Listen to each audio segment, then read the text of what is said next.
എൻ്റെ പേര് സോണിയ സക്രിയസ്. ഞാൻ ചെന്നൈയിൽ നിന്നാണ് വരുന്നത്. ഞാൻ മുഖപ്പേർ ഹോളി ക്രോസ് ഫോറന ഇടവകപ്പള്ളി അംഗമാണ്.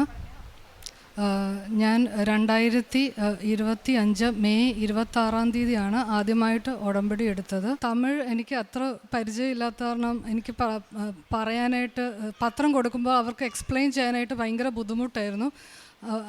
അങ്ങനെയാണ് ഞാൻ ആദ്യത്തെ ഇതെടുത്തത്.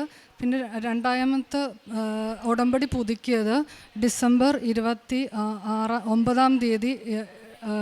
2025 അപ്പം ഞാൻ മാതാവിനോട് പറഞ്ഞു, എന്നെ പ്രേക്ഷിത എനിക്കിത് എക്സ്പ്ലെയിൻ ചെയ്യാനൊന്നും അറിയത്തില്ല തമിഴ്, എന്നെ ഒന്ന് ഹെൽപ്പ് ചെയ്യണം എന്ന് പറഞ്ഞു. എന്നെ മാതാവിൻ്റെ ഒരു പ്രത്യക്ഷീകരണത്തിൻ്റെ ഉടമ്പടി സാക്ഷിയാക്കണേന്ന് ഞാൻ മാതാവിനോട് ചോദിച്ചു. അപ്പം അങ്ങനെ ഇരിക്കുന്നു. അപ്പം ജനുവരി 6 ഒക്കെ ആയപ്പോഴത്തേക്ക് ഞാൻ സാക്ഷ്യം ഉടമ്പടി 6 നിയോഗങ്ങളിൽ 5ാമത്തെ നിയോഗം എഴുതാൻ നേരത്തെ എനിക്ക് എന്ത് എഴുതണമെന്ന് ഇങ്ങനെ അറിയില്ല. അപ്പം മനസ്സിലിങ്ങനെ പരിശുദ്ധാത്മാവ് തോന്നിക്കുകയാണ്, നിൻ്റെ കയ്യിൽ അറുമ്പാറ ഉണ്ടായിരുന്നു. അത് 15 വർഷമായിട്ട് എനിക്ക് 3 അറുമ്പാറ ഉണ്ടായിരുന്നു. 2 പ്രാവശ്യം അത് ഹോസ്പിറ്റലിൽ അത് കൊണ്ട് കരിയിച്ചതാണ്. പക്ഷേ ഒരു ഒക്ടോബറൊക്കെ ആയപ്പോഴത്തേക്ക് ഒരു 10-50 എണ്ണത്തിന് മേളിൽ എൻ്റെ കയ്യിൽ ഇങ്ങനെ സ്പ്രെഡ് ചെയ്യാൻ തുടങ്ങി ഭയങ്കരമായിട്ട്. നിങ്ങളെ കാണിക്കാം ഞാൻ. അത് ഭയങ്കര വലിയ ബുദ്ധിമുട്ടുണ്ടാക്കുമായിരുന്നു എനിക്ക് എന്ത് ചെയ്യണം. അപ്പം ഇത് ഞാൻ എഴുതാനായിട്ട് നിയോഗത്തിൽ ഉദ്ദേശിച്ചില്ല, എനിക്ക് അങ്ങനെ ഓർമ്മ വന്നില്ല അത് എഴുതണമെന്ന്. പക്ഷേ എന്നെ അത് തോന്നിപ്പിച്ചു എഴുതിപ്പിക്കാനായിട്ട്. അങ്ങനെ ജനുവരി 4 ആയപ്പോഴത്തേക്കും എൻ്റെ മനസ്സിലിങ്ങനെ പെട്ടെന്ന് തോന്നിപ്പിക്കുക, ഫോട്ടോ എടുക്കുമെന്ന് പറഞ്ഞുകൊണ്ട്. അപ്പം ഞാനത് അത്രയും ഇതാക്കിയില്ല. പിന്നെയും വീണ്ടും അതിങ്ങനെ പറഞ്ഞുകൊണ്ടിരുന്നപ്പോൾ ഞാൻ ഫോട്ടോ എടുത്ത അന്ന് മുതൽ എനിക്ക് അച്ഛൻ്റെ ഉടമ്പടി ധ്യാനത്തിൽ അച്ഛനിങ്ങനെ ഉടമ്പടി വസ്തുക്കൾ യൂസ് ചെയ്യുന്ന കാര്യം പറഞ്ഞു. അപ്പോഴാണ് ഞാൻ ഉടമ്പടി തൈലം അതിൽ പുരട്ടാമെന്ന് അന്ന് തൊട്ട് ഉടമ്പടി തൈലം രാവിലെയും വൈകുന്നേരവും അതിൽ പുരട്ടാൻ തുടങ്ങി. ജനുവരി 14 ഇത് ഞാൻ ഫോട്ടോ എടുത്തത്.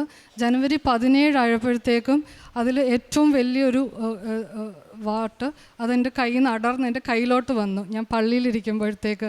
അപ്പോൾ എനിക്ക് മനസ്സിലായി ഇത് ദൈവം പ്രവർത്തിക്കാൻ തുടങ്ങിയെന്ന്. ഭയങ്കര ഒരു സന്തോഷമായിരുന്നു, എനിക്ക് പറഞ്ഞറിയിക്കാൻ പറ്റാത്തൊരു സന്തോഷം. അപ്പം പിന്നെ എനിക്ക് തോന്നി ഇത് ഫുള്ള് ദൈവം ഏറ്റെടുത്തൊരു കാര്യമാണ്.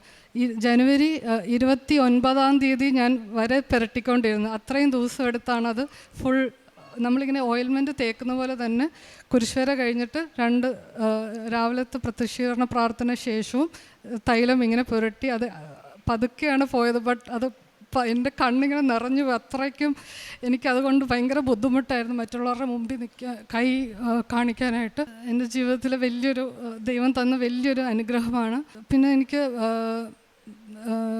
പ്രേക്ഷിത പ്രവർത്തനമായിട്ട് ഞാൻ പത്രം കൊടുക്കാനായിട്ട് തുടങ്ങുമ്പോൾ എനിക്ക് ഈ ഫോട്ടോ വെച്ചാണ് ഞാൻ മറ്റുള്ളവർക്ക് കാണിക്കുന്നത്. അവർക്ക് ഭയങ്കര വിശ്വാസം. തമിഴന്മാരാണ് കൂടുതലും. ഞാൻ ഹിന്ദുസിനെയാണ് കാണിക്കുന്നത്, നോൺ ക്രിസ്ത്യൻസിനെയാണ് കാണിക്കുന്നത്. അവർക്ക് ഭയങ്കര വിശ്വാസമാണ്. അപ്പോൾ അവർ ഞാൻ പത്രത്തിൻ്റെ ഒരു ഓരോ പത്രത്തിലും കാശ് രൂപം സ്റ്റിക്ക് ചെയ്ത് വെച്ചിട്ട് സ്റ്റിക്ക് ചെയ്ത കാശ് രൂപത്തോടെ അവർക്ക് കൊടുക്കുന്നത്. ഈശോയോട് ചോദിച്ച വലിയ അത്ഭുതം തന്നതാണ്, ദൈവം തന്നൊരു അത്ഭുതമാണ്. മറ്റുള്ളവർ ഇത് കണ്ട് വിശ്വസിക്കുകയും അവർക്ക് എവിടെയാണ് പള്ളി എന്നൊക്കെ അവർ അന്വേഷിച്ച്. ഞാൻ എൻ്റെ തമിഴ് പള്ളിയിൽ ഞാൻ പോകാറുണ്ട്, ദിവസവും കുർബാന മുടക്കാറില്ല. അപ്പം ഞാൻ സീറോ മലബാർ ആയതാണ്, ഞാൻ എൻ്റെ പള്ളി ദൂരവും. അപ്പം ഞാൻ ലാറ്റിൻ പള്ളിയിലാണ് പോകുന്നത്. ഞാൻ ചെറുപ്പം തൊട്ട് ലത്തീൻ പള്ളിയിലാണ് പഠിച്ചതും വേദപാഠം പഠിച്ചതുമൊക്കെ. അപ്പം ഞങ്ങളുടെ അടുത്തുള്ള പള്ളിയിൽ ഞാൻ എല്ലാ ദിവസവും കുർബാന മുടക്കത്തില്ല. അപ്പോൾ അവിടെ വരുന്ന എല്ലാവരോടും ഞാൻ ഫോൺ കാണിച്ച് അവർക്ക് പ്രത്യക്ഷീകരണത്തെ പത്രം കൊടുത്ത്, അല്ലാതെ ഞാൻ സ്ട്രീറ്റിൽ പോയി അവർക്കെല്ലാം ഈ ഫോട്ടോ കാണിച്ച്. അപ്പം എനിക്ക് പ്രത്യേകിച്ച് എക്സ്പ്ലെയിൻ ചെയ്യേണ്ട, മാതാവ് അത്രയും വലിയൊരു അനുഗ്രഹം എനിക്ക് തന്നത്, ഈശോ വഴി എന്നെ സാക്ഷിയാക്കിയതിന് ഞാൻ കോടാനുകോടി നന്ദി പറയുന്നു. ആത്മീയ ജീവിതത്തിൽ ഞാൻ കുർബാനയ്ക്ക് ദിവസവും പോകും. അച്ഛൻ്റെ ഉടമ്പടി ധ്യാനം മുടക്കാതെ കൂടും. അത് എങ്ങനെ പോയാലും മസ്റ്റായിട്ട് അത് കൂടിയിരിക്കും. അത് എനിക്ക് ഭയങ്കര എന്നെ ഹെൽപ്പ് ചെയ്തൊരു കാര്യമാണ്. കുമ്പസാരിക്കും മാസത്തിൽ 1, പറ്റുമെങ്കിൽ 2. പിന്നെ സാക്ഷ്യങ്ങൾ കാണാറുണ്ട്. പിന്നെ എൻ്റെ ഈ എക്സ്പീരിയൻസ് വെച്ച് മറ്റുള്ളവർ എന്നെ പ്രാർത്ഥന സഹായം അപേക്ഷിക്കുമ്പോൾ ഞാൻ അവർക്ക് വേണ്ടി പ്രാർത്ഥിച്ച ഉടമ്പടി തൈലം പുരട്ടി അവർക്ക് സൗഖ്യങ്ങൾ ഉണ്ടായിട്ടുണ്ട്.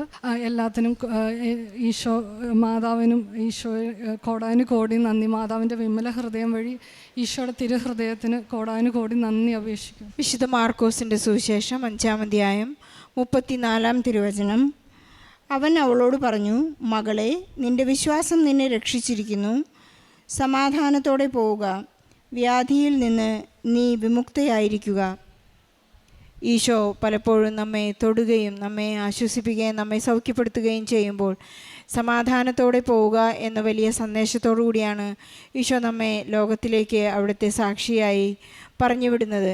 സോണിയ എന്ന ഈ മകൾ 15 വർഷമായിട്ട് വളരെ സങ്കടത്തോടെ കയ്യിലുണ്ടായിരുന്ന അരിമ്പാറയുടെ ആ സങ്കടത്തിലാണ് ഇവിടെ വന്ന് ഒട്ടും തന്നെ എത്ര തന്നെ ചികിത്സിച്ചിട്ടും എത്ര തന്നെ മരുന്നുകൾ ഉപയോഗിച്ചിട്ടും ആ അരിമ്പാറ മാറിപ്പോകാതിരുന്ന അവസ്ഥയിൽ സമയച്ചുരുക്കത്തിൻ്റെ അമ്മയ്ക്ക് തൻ്റെ ജീവിത സങ്കടങ്ങൾ എടുത്തു മാറ്റാൻ സാധിക്കും, സൗഖ്യം തരാൻ സാധിക്കും എന്നുള്ള വലിയ ഉറപ്പിലാണ് ഇവിടെ വന്ന് ഉടമ്പടിയിൽ നിയോഗം വെച്ച് പ്രാർത്ഥിച്ചത്.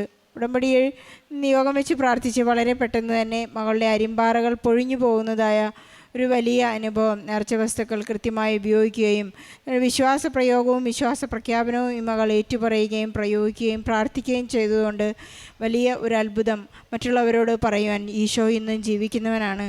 ഈശോ മാത്രമാണ് ആകാശത്തിന് കീഴിൽ ഭൂമിക്കിടയിൽ മനുഷ്യരുടെ ഇടയിൽ ഏറ്റവും നല്ല രക്ഷകൻ. നമുക്ക് രക്ഷയ്ക്കായി ഒരേയൊരു ദൈവം അത് ഈശോ മാത്രമാണെന്ന് ഏറ്റുപറയാൻ ഈ സോണിയയ്ക്ക് സാധിക്കുന്നത് തൻ്റെ ജീവിതാനുഭവം തന്നെയാണ്. ഈശോയ്ക്കും പരിശുദ്ധ അമ്മയ്ക്കും നന്ദി പറഞ്ഞുകൊണ്ട് നമ്മുടെ എല്ലാ സങ്കടങ്ങളെയും രോഗങ്ങളെയും വർഷങ്ങളായിട്ടുള്ള നമ്മുടെ ഒരുപാട് അസ്വസ്ഥതകളെയെല്ലാം ഈ സാക്ഷ്യത്തോട് ചേർത്ത് വെച്ച് ഈശോയ്ക്കും പരിശുദ്ധ അമ്മയ്ക്കും നല്ല ഒരു കയ്യടി നൽകി സാക്ഷ്യം നമുക്ക് സമർപ്പിക്കാം. അത്യപൂർവ ദൈവാനുഭവങ്ങൾ ഇനി നിങ്ങൾക്കും സ്വന്തം. ഈ യൂട്യൂബ് ചാനൽ ഇതുവരെ സബ്സ്ക്രൈബ് ചെയ്തിട്ടില്ലെങ്കിൽ ഇപ്പോൾ തന്നെ സബ്സ്ക്രൈബ് ചെയ്യുക. ഈ വീഡിയോ ഇപ്പോൾ തന്നെ നിങ്ങളുടെ സുഹൃത്തുക്കൾക്ക് ഷെയർ ചെയ്തുകൊണ്ട് കർത്താവിൻ്റെ പ്രേക്ഷിതരാകുക.